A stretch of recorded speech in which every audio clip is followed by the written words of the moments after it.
r/nosleep. Hosted by YungSeti. My final call as a police dispatcher has scarred me. I'd worked as a police dispatcher for 9 years of my life. It's a career that takes a level of mental fortitude that I don't think many possess. I used to hate saying stuff like that, always thought it sounded so pretentious, but the truth is it takes a special type of person to be willing to voluntarily listen to some of the things we have to hear every single day. Don't get me wrong, the job wasn't always grim, and it even had its decent moments. I've got enough decently funny drunk 911 call stories to last me several lifetimes, though the reality of the job was usually far darker. I understood that, though, and felt that I was more than equipped to deal with anything the job could throw at me. I was right, for a while. For years I had answered every call, always able to keep a steady head despite being faced with some horrific situations, my confidence in my ability to handle the job unwavering. Until the final call I ever took as a police dispatcher. I glanced at the time displayed at the corner of my computer screen. 11:43. I yawned, leaning backward in my chair with my arms extended, as I stretched my back. I'd been at the desk since 3 in the afternoon, answering calls and dispatching officers as they were needed, which wasn't very often in this town. I lived in a little port town in Washington, about an hour or so out of Seattle, and though we weren't without our fair share of crime, our phones never rang off of the hook, which meant a lot of free time for me. I was always okay with that. As soul-wrenching as many of the calls could be, moments of respite were always more than welcome. A notification on my screen caught my attention, and in an instant, I had returned to my seat, headset on. 911, what is your emergency? I spoke into my headset as automatically as any line repeated hundreds or thousands of times can be spoken. For a moment, the line was only dead silence before I heard a reply. I need policemen. I think somebody is in my house? A child whispered from the other line. I felt the smallest of knots beginning to form in my stomach. I shifted in my seat. Do you know your address? I asked, adopting a firm, but lighter tone in response to the caller's age. I heard shuffling and heavy breathing from the other end, followed by a faint wait.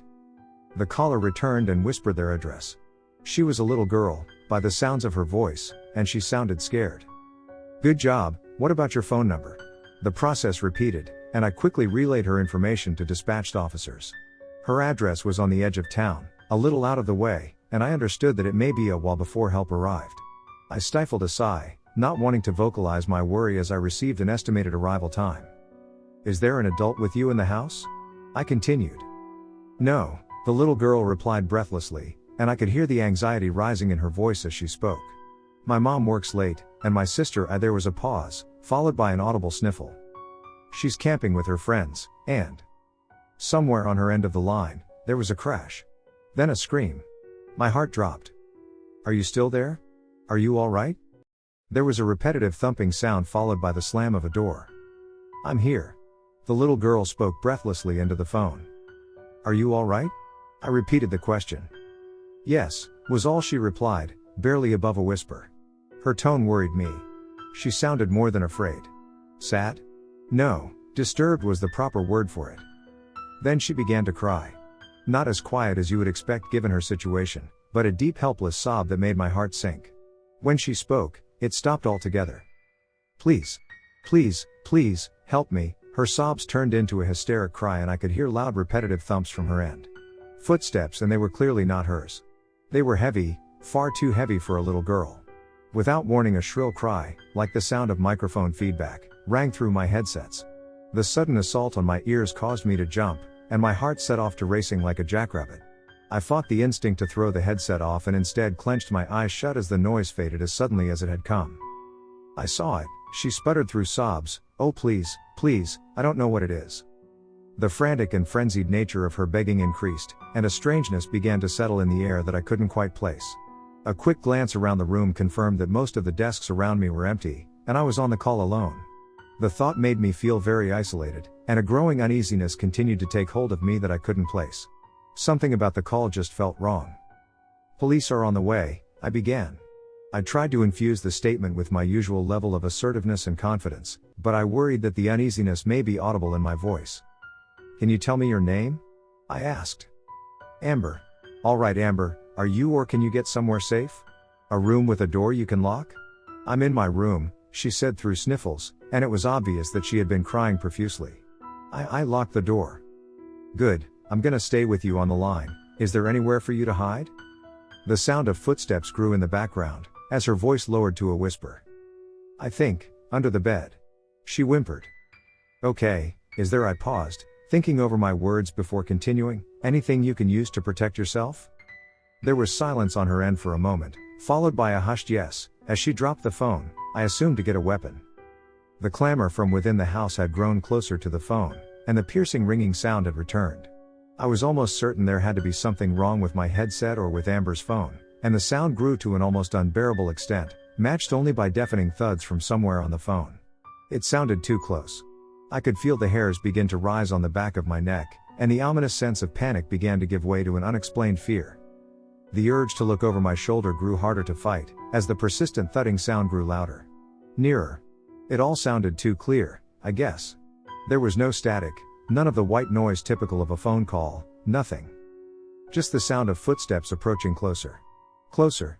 I gave in to my instinct, whipping around in my seat, nearly losing my headset.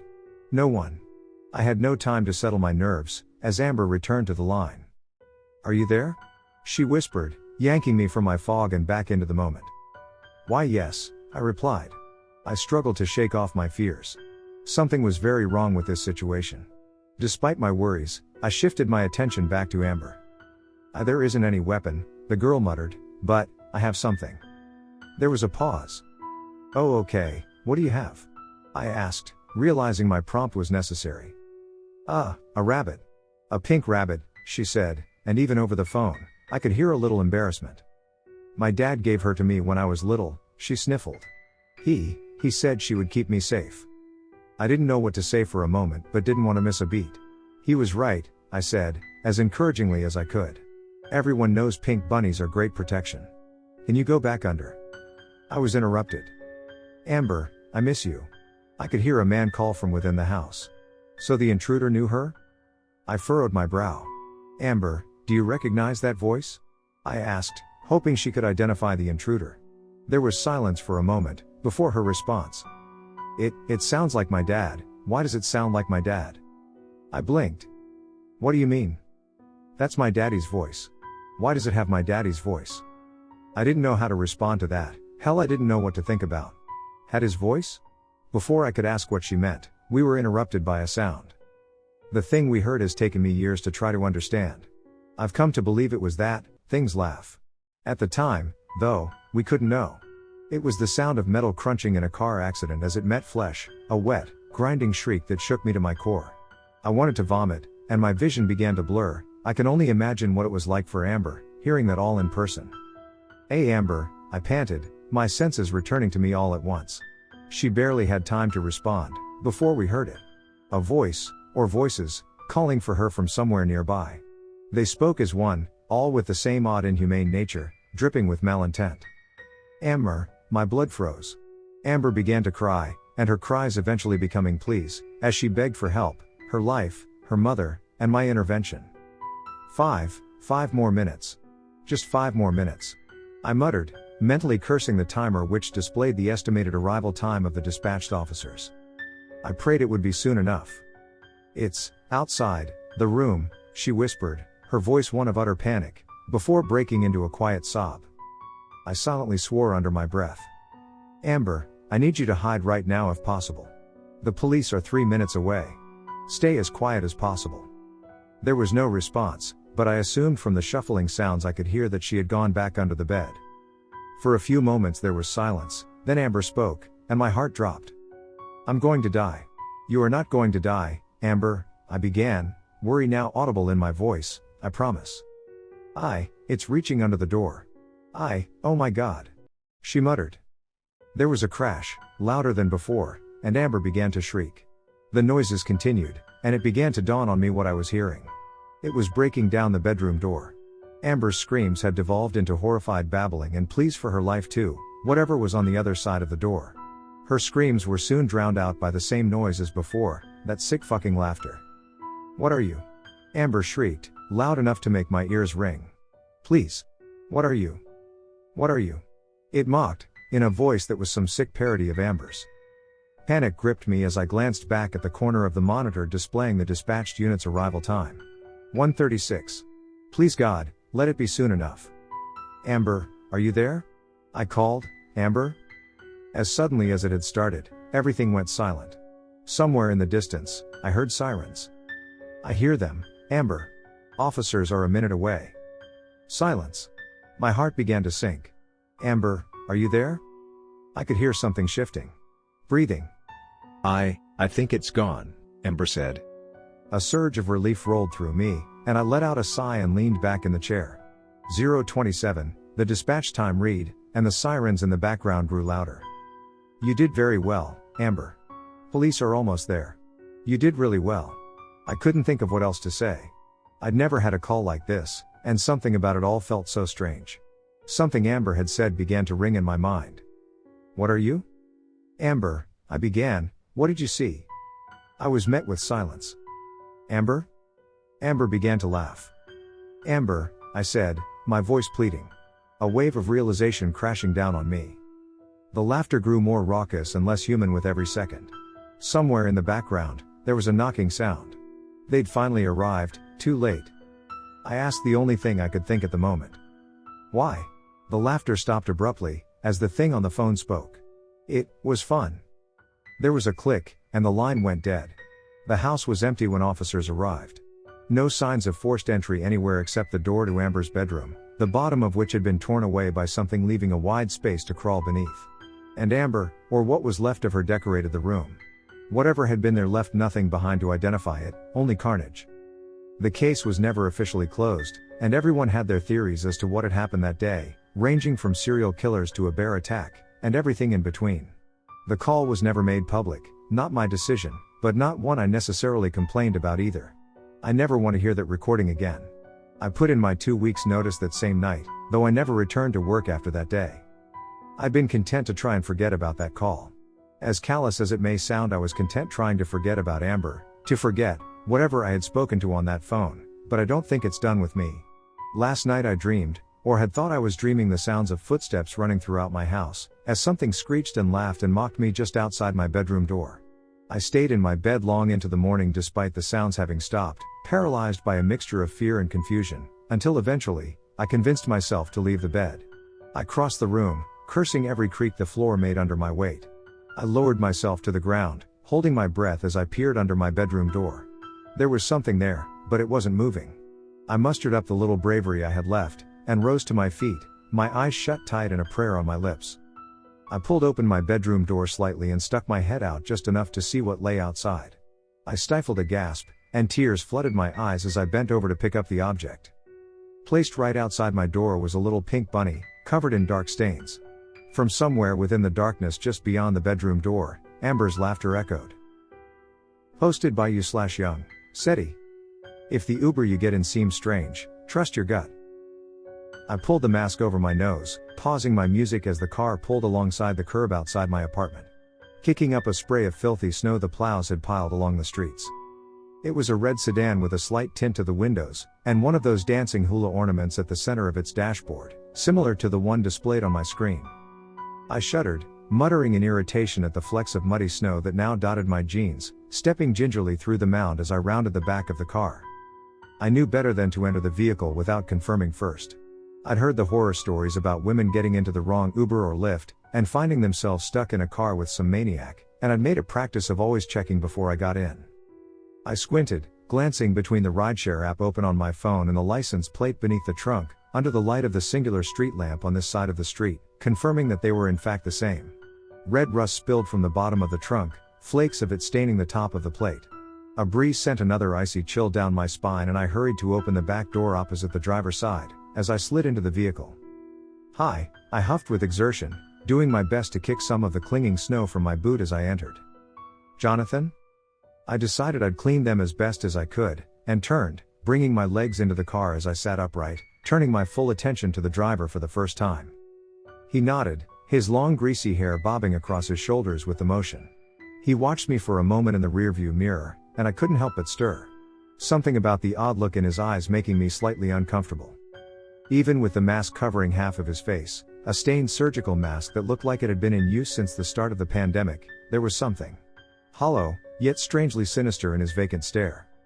For a moment, I considered thinking up some excuse to go back inside and call another ride, but a quick glance at the time made me realize I was already going to be late. My boss was an asshole, and I'd had a string of late starts throughout the year since my car had died on me. I really couldn't make this worse. I took in a breath, clutching the pepper spray on my keys for affirmation as I closed the door. My eyes watered as the smell of the car hit my nose, and I almost climbed out from that alone. I was sure the man must have noticed my reaction as he watched in the rearview, but I didn't care as I was more focused on not audibly gagging. It smelled like a public toilet, and I couldn't understand how or why he would even let someone in his car like this. In an instant, he pulled the car forward onto the road leading out of town towards my job. I work as a bartender at a local dive bar/strip club on the outskirts of town, 15 minutes from my house. I had a car, or did before I got into an accident during the pandemic, and with slow work, it had been a struggle to save for repairs.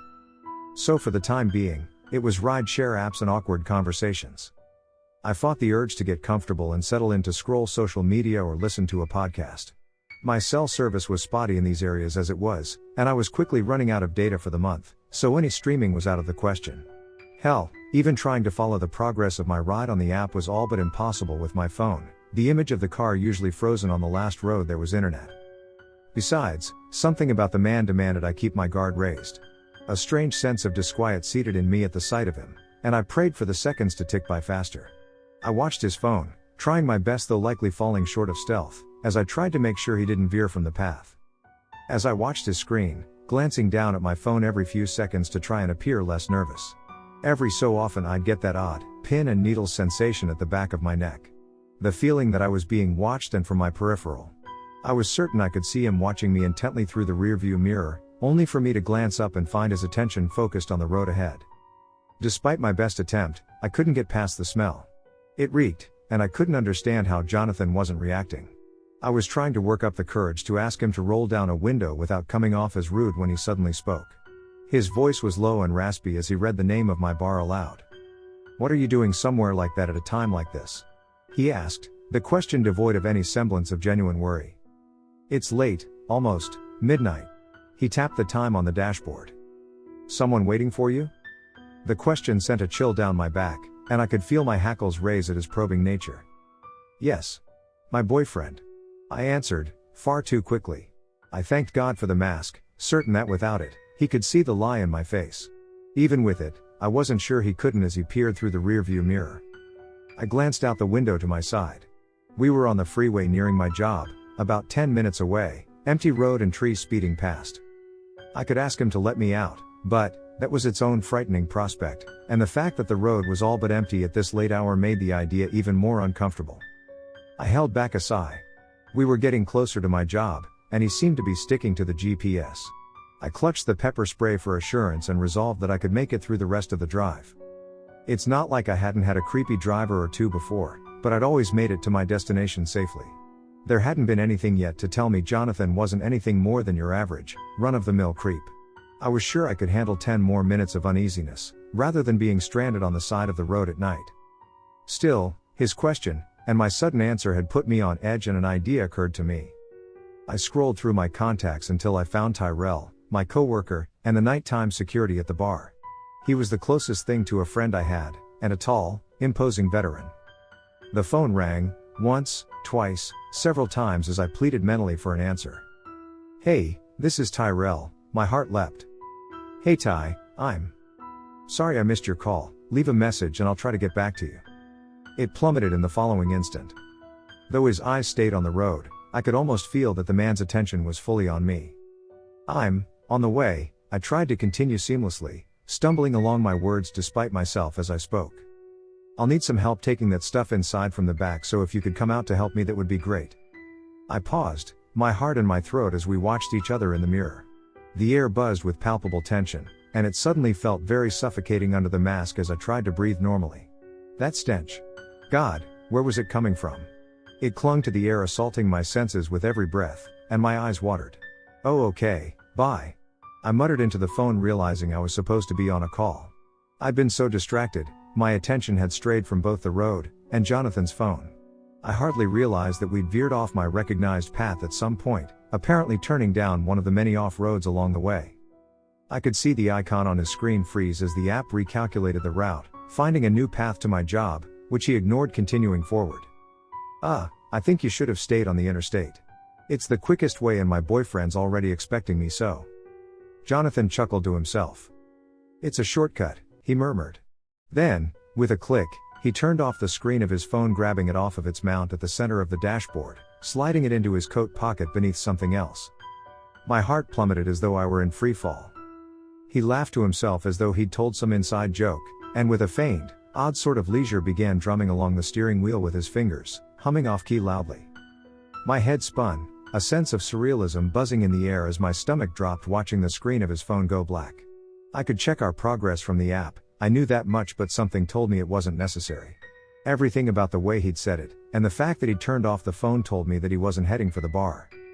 I glanced down at the phone, trying desperately to appear unfazed, though I was sure my heartbeat must have been audible over the silence in the car and the faint crunch of gravel roads under the tires. As I watched our car veer further from any recognized path to my job, a light bulb went off as I noticed something from the corner of my eye. The image of the driver, Jonathan. I took in a sharp breath. I hadn't paid close enough attention. I'd checked the license plate, I always check the license plate, but that wasn't enough. In my haste, I'd neglected to actually check that the driver on the app was the one sitting in the front seat. Staring down at the screen, my hands began to shake. No matter how hard I tried to stop it, as a cold dread began to wash through me. My eyes moved slowly from my phone to the man in the front seat, and to my horror, I could see that he was still glancing up in the mirror back at me.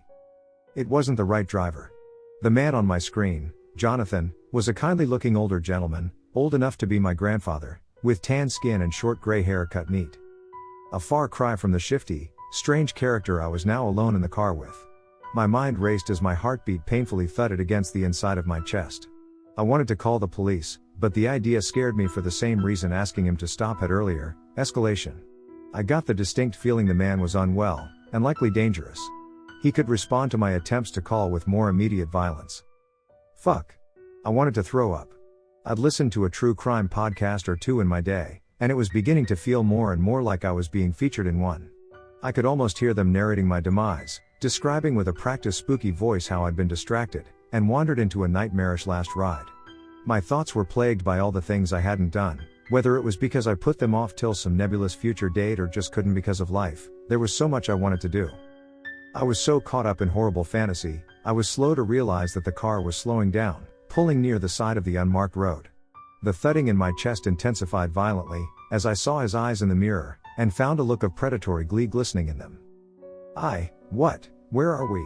I bit my tongue furiously at how feeble I sounded in the moment, the fear audible in my voice as I stumbled over my words. The silence in the car felt suffocating, paired with that smell. God, what was that? Between the sheer terror I felt and the disgust that horrid stench brewed in me, I wasn't sure if I was going to vomit or pass out. It was like the reek of feces and blood, and I didn't know how I'd missed it before. The smell of blood, clear as day now that I noticed it, was present amongst that unfamiliar stench. Animal panic lurched forth in me, a foreboding sense that something bad had happened in this car, likely very recently, twisting my stomach into knots. Why are you stopping? I asked, doing my best to sound firm in my question. He laughed, trying to conceal it by halfway stifling it into a fake coughing fit. There's something I have to show you. Look, he ushered for me to move nearer, pointing in the distance at something I couldn't see from the back seat, ushering for me to lean into the front of the car with him. It's right there, I'm just showing people. Just look, come over here so you can see. A nauseating shudder raised the hairs along my back. He motioned again for me to move closer, indicating the space on the console beside him, right within arm's reach. I can see it from here. I lied, unable to make out whatever in the trees he was pointing to, unwilling to take my eyes off of him for long.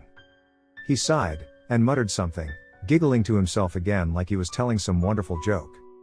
Come look, it'll be quick, then I'll get you right back to work. I didn't know what to do. Something made me feel like outright rejecting his invitation might lead things to spiral even quicker, but I was not about to leave the little safety the car offered at his request to follow this creep into the woods. Any doubt that he intended something awful had all but disappeared with his unwillingness to listen when I was clearly freaked out. The sick fuck was enjoying this. I think I see it fine here, really, I said, working at my seatbelt with one hand, opening the phone app to dial 911 with the other, thankful he was still giggling to himself, staring out at the dark road ahead. Nah, I think you should really step outside. I can help you if you'd like. He turned to face me, and in his eyes, I saw nothing but venom and glee that was predatory and snake-like. I could have passed out from the sheer tidal wave of emotion that struck, dread and adrenaline battling for dominance as they seared through my veins. My eyes watered. God, I wanted them not to, but I couldn't help it, and I saw even beneath the filthy mask his smile widen, eyes thinning with humor. He turned back around, sliding a hand into the pocket of his large jacket, as he placed the other on the handle of his door. In my head, I could see myself dying 1,000 awful ways, dragged out to live the quick, violent end of my life in some fucking forest. I could almost see myself laying there, the life gone from my eyes as I grew frigid with the night, at the mercy of the elements of nature and decay until some poor asshole found me. From the murky fog of horror clinging to me, perhaps spurred by that thought, came an idea. It probably wasn't a good one, and I could immediately picture the many ways it may only expedite my death, but it was an idea nonetheless. I could fight, but I doubted I would win. I could use my pepper spray, but then what? Unless I could overpower him enough to get him out of the car, I'd be running down some empty road waiting for police, and I was pretty sure he'd recover and get to me long before they could. It was risky, but this, if it worked, could offer me an escape from the waking nightmare I was in. Yeah, oh, okay, sounds cool. I tried to sound convincingly interested, failing even to myself, as I grabbed the handle of the door.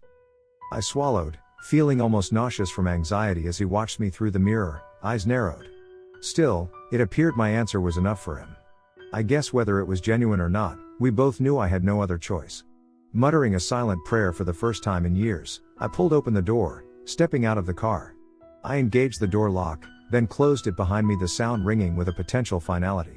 The night air had a bite to it, frigid with a stubborn breeze that sent pins and needles through me. I had to be quick.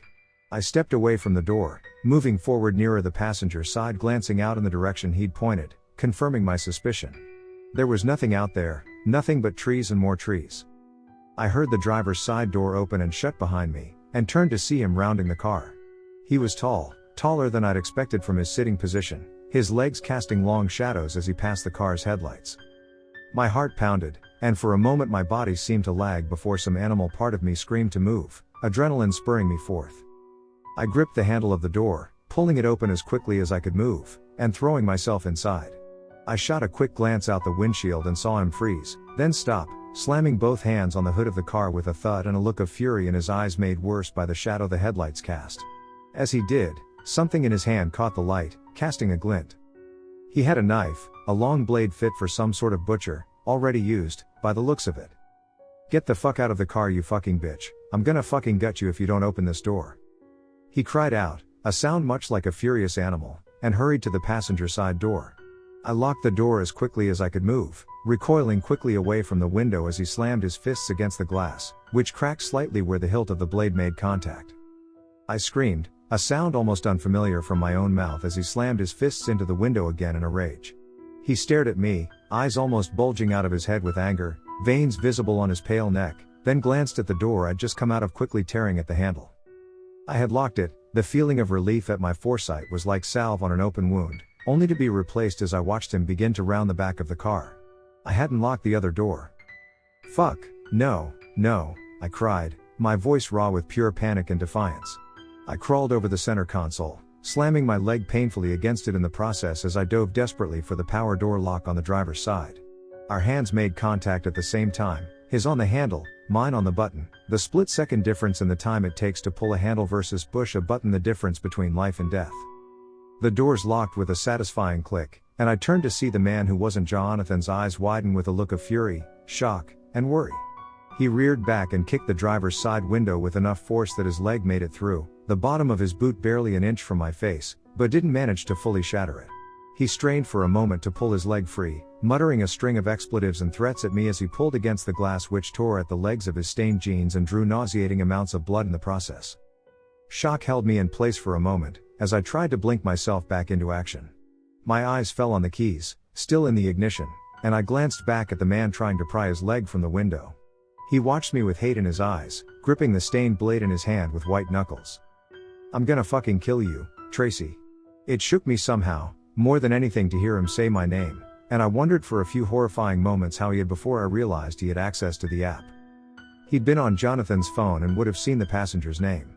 He groaned with exertion as he pulled, freeing his leg to the ankle. I'm gonna reach in that car and slice you like. I had heard enough. Here, let me help you. I pulled the car from park to drive and hit the gas. No, stop, fucking, his words were cut off as the car picked up speed. There was a sickening crunch and a spray of blood and broken glass as most of the window gave way, and the man's leg met the car's frame at devastating speed. His roar of pain was just barely audible over the roar of the engine as I sped down the gravel path. I hit the brakes a few hundred feet up, glancing down at the map on the rideshare app still open on my phone. The road was a dead end. I would have to turn around. I maneuvered the car around as quickly as I could manage, desperate not to pull off into a ditch. The headlights illuminated the road, and I peered out expecting to see the man in pursuit, dragging himself forward if need be, blade in hand. But the road was empty. There was nothing to even indicate he'd ever been there at all but a pile of glass in the road and some blood. Fuck this. I breathed, still practically hyperventilating with panic, and I hit the gas. The road was dark, illuminated only by the light from the car, but I didn't slow down until I was on the main road, frightened as though somehow I was sure the man would follow me on foot no matter how unlikely that now was. The roar of the engine faded into the general chaos of my thoughts, the sounds around me seeming to echo as I stared out at the road ahead, laughing and crying to myself. I'm sure I would have looked like a maniac to anyone who saw me, but the road was mostly empty. I began to shake as the adrenaline started to fade, my stomach rumbling ominously with the sudden nausea I felt as reality set in. I had almost died tonight. I eased my foot on the gas, realizing I was nearing 100, and fumbled for my phone, dialing 911. While talking to the dispatcher and filling her in on my experience as best I could in my state, I got a call back from Tyrell, followed by a long string of texts asking if I was okay. Apparently I'd sounded as scared in the voicemails as I'd felt, and it sent a strange chill down my back knowing that man had heard me like that. My breath came quick and heavy, and I almost gagged yet again at that putrid reek, rolling down all of the other windows to try and clear the car of it. I'd almost thought it was coming from the fake driver, but now that he was gone I was sure there must be something else. Morbid curiosity began to arise with something like awful realization. I'd finished with the dispatcher by the time I pulled into the parking lot of the bar. She'd sent out a few officers, some to come meet me at the bar, get my statement, and pick up the vehicle, and others to the area I'd escaped from in search of the man I'd described. Tyrell stood outside, holding his jacket close around his neck. His demeanor shifted immediately upon seeing me in the car, the window shattered and blood staining the glass and streaking the door. I'm sure I didn't look much better than I felt. "What the fuck happened to you?" he asked, sounding both shocked and genuinely worried as I brought the car to a park in the middle of the lot, not bothering to find a space for it. I got out, grabbing the keys as I did, and rounding the back of the car. He followed me, concern and curiosity lining his face as I made my way to the trunk. My eyes watered. I was right, the smell hit me strongest standing right outside the trunk, and I saw Tyrell's face screw in disgust. "What the fuck is in there?" he asked, coughing for a few seconds as though he might puke, only to spit. "Something bad, I think. I'm pretty sure I was going to be in there." He gave me a look that was unreadable, and I didn't offer an explanation, a new sort of horror bubbling within me with realization. I slid the key into the lock of the old car's trunk, turning it with a click, swallowing hard against the lump rising in my throat. I opened the trunk. The air that rushed forth was warm and moist and rancid, like an oven filled with decaying meat. I staggered back, blinking wildly against the watering of my eyes. "Oh my God." Tyrell breathed. "Oh my fucking God." I wiped the moisture from my eyes and looked into the trunk. My mouth fell open and my stomach flipped, as I saw it. Stuffed into the back of the car were the remains of Jonathan, the actual Jonathan, whose picture I'd seen on the app.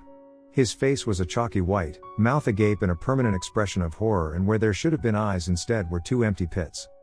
A long gash reached from the bottom of his chin to his groin, splitting him down the middle, spreading all manner of contents throughout the inside of the trunk, made worse given the awkward position in which he'd been made to fit. Random cuts lined his graying skin, odd fingers or toes missing from his hands and feet. My heart hurt for the man that I'd never known, his last moments having been filled with nothing but the needless cruelty of a maniac, and a part of me mourned for the version of myself that didn't escape. As selfish as it may sound, looking at the man felt like looking at a potential version of myself, jarring in more ways than I'd expected, and I quickly closed the trunk of the car again. I shut my eyes and held my mouth close, swallowing hard against the rising bile I felt, and turned to Tyrell. "Let's go inside.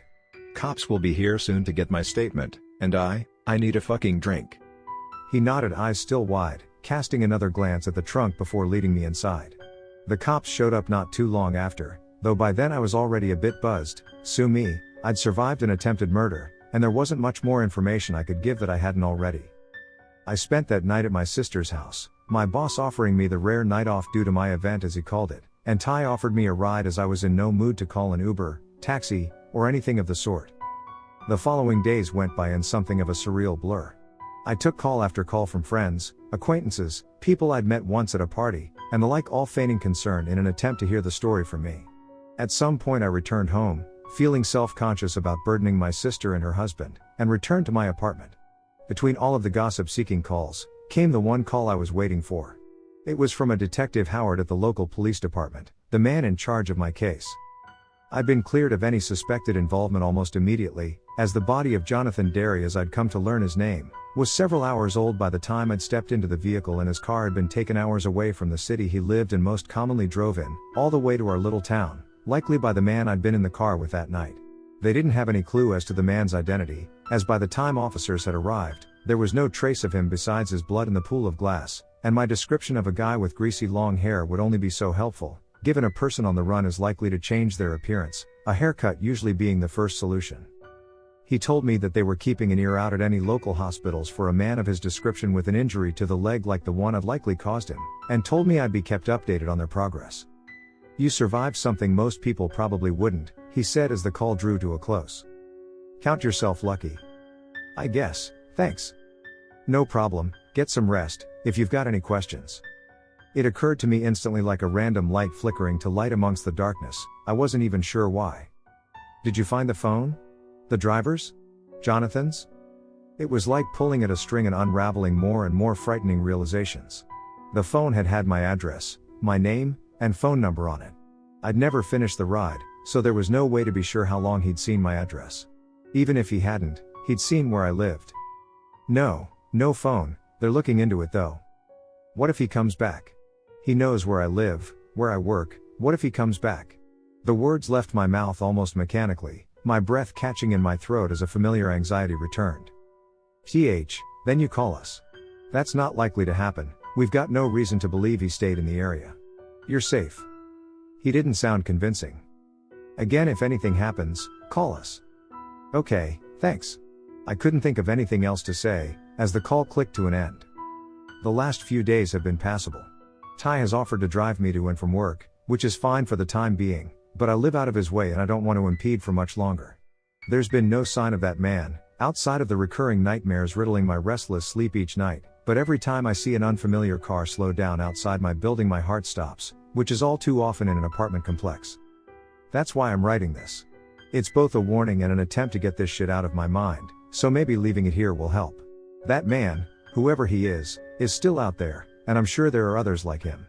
If you use ride-sharing apps, Uber, Lyft, hell even taxis, and the driver ever makes you feel uneasy in the slightest, trust your gut. It's better than what the alternative could be, what it could have been for me. It's better than living a life looking over your shoulder. Posted by YungSeti. We played a game in a mirror, and something was looking back. My heart skipped about anxiously, and I took another deep breath to calm my steadily rising nerves while Melinda set the room up for our game. I sat at the center of Mel's bedroom, feeling every bit the part of a lab rat. The room had been tidied, the floor cleared of any obstructions, as she fumbled to set up the old, mahogany cheval mirror we'd managed to fumble down from her attic a few feet in front of me. The room was dim, intentionally so, casting us in an unusually oppressive sort of darkness. The only light, with the exception of the candle we were using in the spirit of the game, was the moonlight streaming in through the window which Mel had left open for the crisp night air. I shivered, both from the chill of the house made frigid by the Illinois fall weather and the dark mass of anticipation swelling within me at the prospect of the game ahead. Which, particularly at that moment, felt far more like an experiment than a game. Mel turned to face me, then the mirror again, checking to make sure my reflection was perfectly aligned at the center of its large surface. Finally, satisfied with everything's place, she turned to face me. "Okay," she said, clasping her hands together and shooting me a wide, excitable grin. "You ready?" Her eyes gleamed with nervous yet enthused anticipation. "You get what you're doing, right?" I shrugged. The video she'd sent me had given a brief explanation of the game, ritual, whatever it was, enough that I had a basic understanding. Still, as I sat in almost complete darkness, only the light of my phone illuminating the mirror, I couldn't help but feel a steadily creeping sense of unease at the prospect, like so many strangling vines tightening around me. It wouldn't hurt to hear it all explained again, if for no other reason than to buy myself a bit more time. Just, explain it one more time. Like, which part? What the game is or how to play it? I nodded, smirking a little. She shot me a look of mild irritation, lips pursing into a tight frown, but obliged with a sigh. Okay, well, we're playing the mirror game obviously, she gestured to the mirror behind her. I caught a glimpse of myself in it, and couldn't help but frown, pulling my sweater tight around me. It's simple. You stare at yourself in the mirror for about 10 minutes, like, really look at yourself, and after a while, you'll start seeing things. Things? I asked, the rising waters of reluctance audible in my voice. She shrugged. Things, she responded back. There's nothing specific. Some people see their face change, others see shadows or colors, it really depends on the person. As her words painted eerie pictures in my mind, I found my gaze wandering back to the mirror and felt a cold chill down my back, like an icy caress. I closed my eyes, taking a deep breath and letting my mind drift towards the sounds of the night around me. From the open window, I could hear the sounds of the surrounding woodland, the chirp of crickets, and the croak of distant toads from the bog, paired with the breeze moving through the leaves to form a soothing melody. I let myself focus on it, trying to quell my uneasiness. What? I paused, considering what I was asking. How is that possible? She scoffed again, arms hanging at her side in an expression fit for a frustrated child, not a 17-year-old. I dunno, science stuff. Your brain, like, makes stuff up to fill in what it can't see properly. Something like that. Did you even watch the video? I nodded. Relax, I tried it already. I saw some weird shadows, my face did some weird stuff in the mirror, but it wasn't too bad. I thought that over for a second. And we're in the dark because? At that, a slightly mischievous grin slipped to her face. She scratched her head, the tattoo on her arm flexing as she did so. My eyes lingered on it, a little smiley face, right eye winking almost conspiratorially. That, she began, was my idea, thought it added a little atmosphere. She waved her hands like some budget magician at the word atmosphere, and we both laughed for a good bit after. After a moment her expression settled, smile fading. You ready? I guess so, I muttered, sighing and casting a glance at the sky outside, littered with the distant stars like flecks of white cast across a dark canvas. I'll set the stopwatch. You should be done after the 10-minute mark, but you should start seeing things at 5. Nothing bad should happen, but obviously, if you need anything, I'll be right outside the door. My stomach felt knotted with a sort of anxiety I'd previously only known being strapped down to the seat of some terrifying amusement park ride as a child. It's the sensation you get having locked yourself in for an experience that promises discomfort at least, horror, and maybe fate's far worse at most. I simply nodded, steadily burgeoning nerves robbing me of my voice for a moment. Mel nodded back, and after setting up her phone to record me, leaning it against the back of her desk, which sat to the side of the old mirror, she made her way to the bedroom door. Have fun, she chirped, casting a final look my way. And good luck. All I could manage was a nod in response, the faint tingle of unease gnawing at my gut. As the door shut behind her, I felt a small surge of that animal panic one only feels alone in the dark.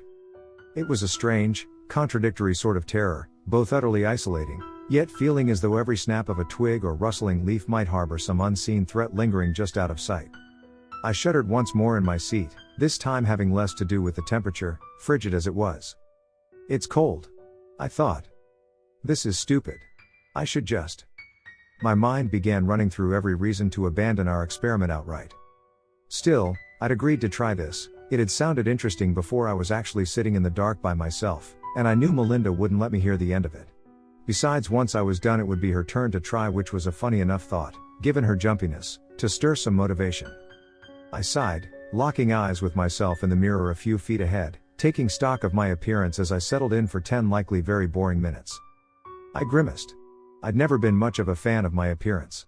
I knew I wasn't ugly, but it had always bothered me how my nose felt just a tad too big for my face or how bushy my eyebrows were.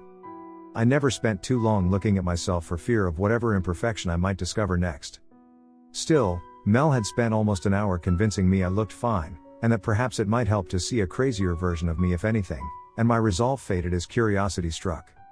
A twitch, from just between my eyes derailed my train of thought. I paused, staring at the space though there was nothing. For a moment, I was certain I'd seen something moving, crawling down between my eyebrows across my nose. Still, whatever it was gone as soon as it had appeared. I sucked in a breath, trying to still my heart. I was already questioning myself, whether I'd actually seen anything, or in my nervousness convinced myself I had. Just relax. If you freak out, Mel will never let you hear the end of it. It's a game. My attempts to reassure myself helped a bit, but as the seconds passed my eyes locked on their counterparts in the mirror, I couldn't help but feel the distinct sort of unease one feels when they lock eyes with an eerie stranger.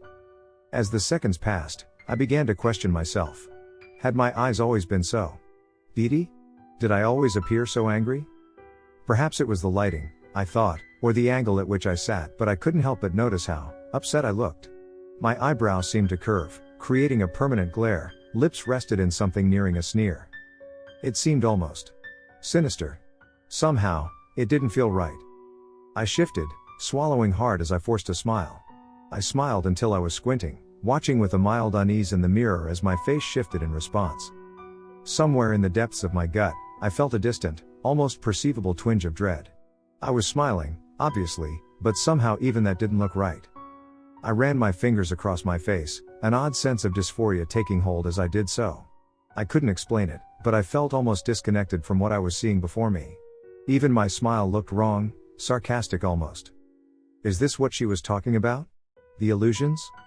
The thought was both comforting and slightly unnerving. If this was the effect, a strange, mild shift in my expression, I supposed it wasn't anything too bad, though there was something deeply disconcerting about it. I blinked. Wait, did I blink? I felt my mind beginning to race, a mild undercurrent of panic beginning to set in. I'd seen myself blink, but for some reason, I couldn't remember doing so. It's an instinct. You blink without realizing it. Relax.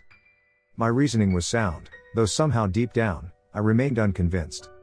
I had seen my reflection blink, there was no way for that to be possible unless I hadn't. With every passing moment, it felt like the mirror was fading away, falling into the background, and my reflection growing more prominent, more pronounced.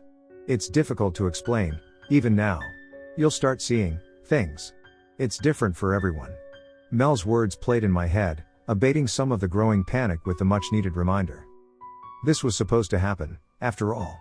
There was no specific thing I was supposed to see, but the whole point was to see whatever illusion my mind conjured up. I guessed mine was as imaginative as blinking.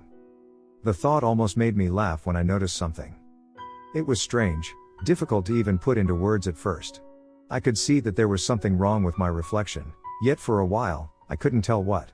It felt as though my eyes were adjusting, yet with every second my own face seemed less familiar than before. Seconds passed with my eyes locked on my reflection, a silent, eerie tension in the air. It took a moment before I could tell exactly what felt off about it. My expression. Or rather, the expression of my reflection. My face, my reflection was staring at me, its face a placid mask of something like surprise or shock, eyes wide and unblinking. My heart threw itself against my ribs, thudding with such intensity I could feel it in my ears. As initial confusion quickly began to give way, the slow trickle of panic grew to be a torrent. I began to make exaggerated expressions in the mirror, my mind desperately trying to make sense of the situation. The me in the mirror was unmoved. It took me several seconds to process the impossible reality of the situation.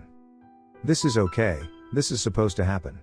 The reminders did little to assuage the swelling sense of animal panic, a primal sort of instinct that screamed for me to stop, to cover the mirror, and get as far from that room as possible. I wouldn't let myself do it though, it was nothing more than an illusion after all, and knowing Mel was on the other side of the door, made the idea of bursting out in a panic a reluctant one. My reflection's expression began to shift, from a wide-eyed, stomach-churning stare, to a look of morbid disgust. I felt my stomach flip as I watched its face shift with an unnatural speed and countenance, its brows arching angrily with an almost cartoonish exaggeration, a sneer of unwavering disgust peeling across its lips. Slowly, it began to rise from my chair, its expression somehow only growing more hostile. Nothing more than an illusion. I tried my hardest to remain convinced of that. Yet as the reflection rose to full height, standing over me in my chair, it all seemed far too intricate for any illusion that wasn't from some substance. My jaw twitched, as I teetered on the verge of calling out for Melinda. The more this progressed, the less I found myself worried about seeming terrified. I was. The other me raised a finger as if to indicate patience, and a cold dread swept through my chest as I watched it reach somewhere out of the mirror, its hand disappearing from view for several moments. My heart pounded as it watched me, eyes gleaming with a look of malice that made my blood curdle. Nothing more than an illusion. It's nothing more than. There was a faint sound from the side of the mirror. A familiar hiss of wood. The candle flickered, then went out, plunging me into a darkness that seemed to move in on me. My eyes strained through the sparse light, only the moonlight oozing through the clouds and open window to illuminate the scene before me. I felt my mouth fall open in a silent question as I watched the drawer Mel used for her makeup supplies on the desk that sat beside the mirror. It slid open with a slow, deliberate sort of motion. From within, I could hear movement. My eyes darted between my reflection and the desk, my mind reeling as it refused to make the impossible connection until I saw what was in her, my hands. It was a small, handheld makeup mirror. I'd seen Melinda use it dozens of times, hell, I'd borrowed it on occasion. Realization struck with the force of a sucker punch, and I quickly realized I was shaking despite my best attempts. This was more than a mere illusion. Somehow, someway, the thing in the mirror was more than just the effect of light reflecting back off of a surface. It was tangible, real. The other me smile stretched, and stretched, and stretched impossibly wide until I could see all of its teeth, in an expression more fit for a shark than anything resembling a human. I tried to stand, but as I did it threw itself back into the chair, eyes locking with mine. I felt something in my head. It's difficult to describe, almost like having another user log on to the same computer for a split second. There was the feeling that I was momentarily, somehow locked to it. My knees buckled, and I fell back into the chair with a painful thud, my back landing awkwardly against it. I felt a scream rising in my throat as the panic reached a fever pitch, mouth already agape, Mel's name on the tip of my tongue when it crushed the mirror. I cried out, my right hand searing with pain, my flesh burning with the unmistakable sensation of glass digging deeper into my palm. At a glance, I could see no blood, but the palm of my hand burned a deep red, several gashes visible beneath the skin. Our eyes locked, a primal horror gripped me as I took a shuddering breath, and it glared back at me with that smile. Before I could call out, scream for Melinda's help, it raised its bleeding hand to its face, stretching its mouth open, slowly releasing the contents inside. The effect was immediate, dueling sensations of warmth and cool coated my tongue, and though I didn't understand how, I could taste the metallic blood in my mouth, feel the cuts appearing across my tongue as it smiled at me. Sticky ribbons of scarlet saliva trailed from my lips, as I was too afraid to even risk swallowing while my mouth filled with the rancid taste. I waited with a pounding heart for the excruciating pain in my throat, struggling to stave off nausea, unsure of what might happen if I accidentally swallowed. I took small, deliberate breaths through my nose. But the pain never came. It watched me, its utterly inhumane appearance somehow seeming satisfied as it took in my reaction. It isn't trying to kill me, yet. The understanding emerged suddenly from the maelstrom of horror and panic, something in its expression resonating. It just wanted me quiet. It's not done with me. The thought was like venom in my mouth, my mind spinning with the unnerving possibilities of just what that could mean. None of them were good. I tried to stand again but found my muscles felt locked in place, the attempt making my legs seize with painful cramps. Shit. I tried moving my feet, keeping my eyes locked on the mirrors, and I could feel my toes moving. So I wasn't paralyzed, it seemed, but as long as my doppelganger remained seated, I would be too. My mind spun as I tried to think of some way, any way to call out. Its eyes were changing, shrinking until only the pupils were left. I wanted to run, to scream, but I knew I could do neither. The sensation of the phantom glass shifting in my mouth as its sinister grin stretched served as a warning. Despite its inhumane appearance, its expression was unnervingly familiar. It was a nightmarish version of the look I'd get right before doing something I shouldn't, a grin that usually spoke of mischief, now one of unspeakable bloodlust. I knew I had to act, that whatever came next would surely be devastating. I couldn't have expected what was going to happen. She rose to her feet in an instant, and my every muscle shrieked out in searing pain as I repeated the act unwillingly. Her teeth began to chatter with what I can only assume was excitement, giving that nightmare smile an even more otherworldly effect, those pinprick eyes peering through me. Slowly we, raised our hands to the corner of the mirror. My heart throbbed painfully with dreadful anticipation as they approached the corner, growing closer, closer until the tips of my fingers touched the surface. It wasn't cool, as glass should be, instead I felt a warmth beneath as though I were merely touching the window of some warm room. It was then that the glass began to move. The sensation sent a sickening chill down my back, raising gooseflesh in its wake, the warm glass beginning to swell outward where her fingers touched. I knew immediately what it was doing, and the icy claws of terror sunk deeper into my mind with the understanding.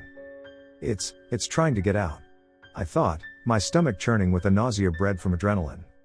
It's trying to get out of the mirror.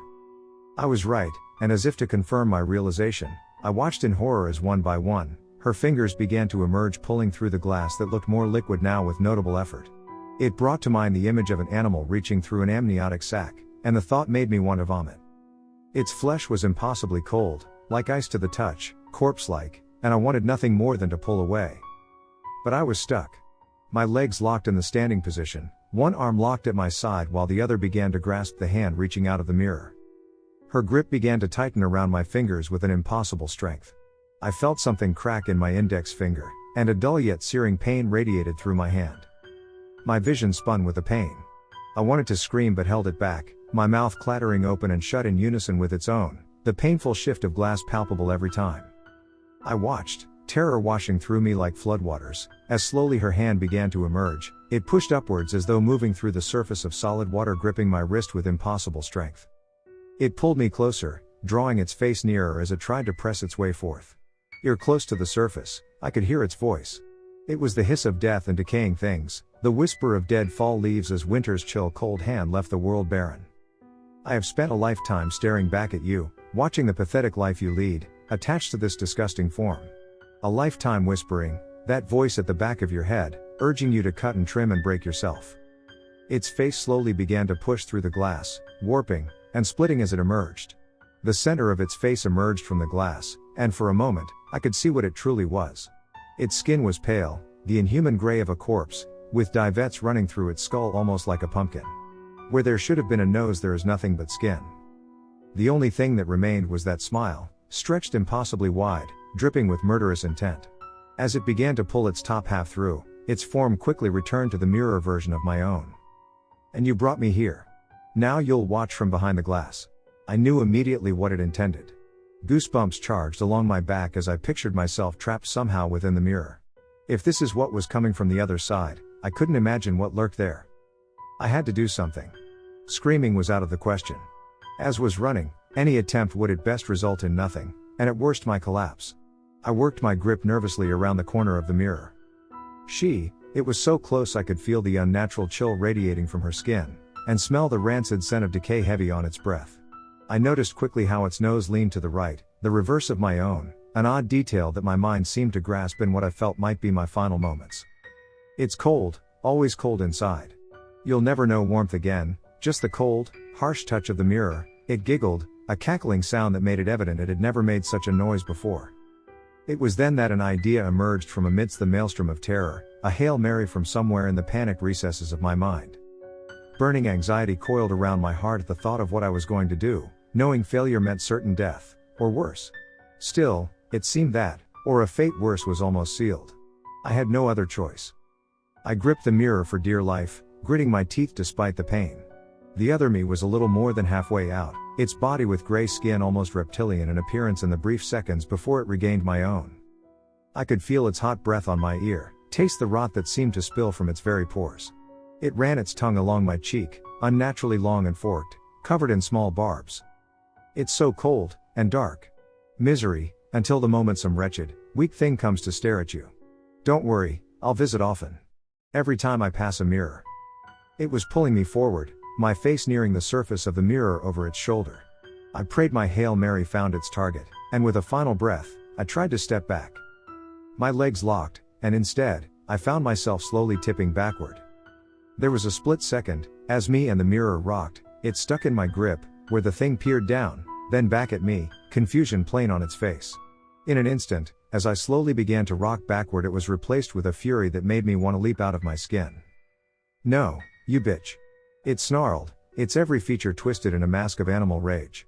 It clamped down on my arm, its mouth large enough to engulf most of my forearm. I felt it digging in, dull teeth slowly sinking through flesh. The pain was excruciating, yet it was almost dulled by the realization that it was too late. As we began to careen backward, it released its grip, emitting a shriek that haunts my nightmares until this day, an odd cross between the haunting wail of a mountain lion and the sound of metal in a car crash. I hit the ground with a thud that sent white waves of pain through me, the sound of shattering glass immediately followed, and through blurred vision, I watched as it shattered with the mirror. Instantly the pain in my mouth was gone, replaced by the sharp ache of my skull and back as I lay amongst the glass. The door flew open, and in a panic I struggled to stand, cutting my hand on some of the glass. Mel stared back at me from the open door, her expression equal parts shocked, confused, and horrified. What the fuck happened? She almost screamed, taking in the sight of my bloodied form amongst the glass. She quickly crossed the room, careful to avoid the worst of the mess as she extended an arm to me.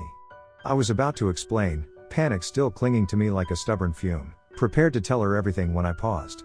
My eyes lingered for a moment on her arm, on the smiling tattoo she'd gotten at the end of our junior year. My stomach turned. I couldn't understand how I'd missed it before. "You okay?" she asked, still appearing shocked. "Yeah, I tried to stand up and got dizzy," I offered, pulling my sleeve down to hide the clear bite marks on my arm. "I think I should get going. I don't feel the best." "Should I drive you?" she asked, making her way towards her dresser for her keys. "I can if you." No, I'm fine. It'll clear my head," I offered, and before she could dispute, I was making my way to the door. I exited the house, trying not to seem overly eager. Mel's lingering presence in the background made my heart pound with nauseatingly familiar anxiety. As I pulled away, my eyes didn't leave the house or her standing in its front yard, until they were long out of sight. When she was, I hit the gas, speeding home and locking every door and window upon arrival. She's called several times in the past few days, even stopped by. I told my parents not to answer. I'm not planning on answering her calls either. You see, it wasn't until the moment she offered me her hand that it clicked. Perhaps my paranoia had raised my perception a bit, or I was just willing to acknowledge what might have seemed an odd mistake before. But now, I know for sure. I'd been there when Melinda got her tattoo, holding her hand as the design was drawn into her skin. It had been something simple, just a simplistic smiley face, winking its eye. When I arrived home that night, after locking myself in my room, I hurried to my phone, scrolling through old photos for one, in particular, praying I was mistaken. It was taken the night she got the tattoo. When I saw it, cold confirmation settled in. In the image on my phone, the tattoo was winking with its left eye. No matter how hard I racked my mind, from every memory I have of her that night, it had been winking its right. I don't know how long my friend has been gone, swapped with her doppelganger from beyond the glass. What I do know is that thing that was there with me that night, who invited me to play that game, it was never Mel. I guess if there's anything to be taken from this, it's to be wary of your reflection. I don't really spend much unnecessary time looking in the mirror anymore. You never know who, or what is really looking back.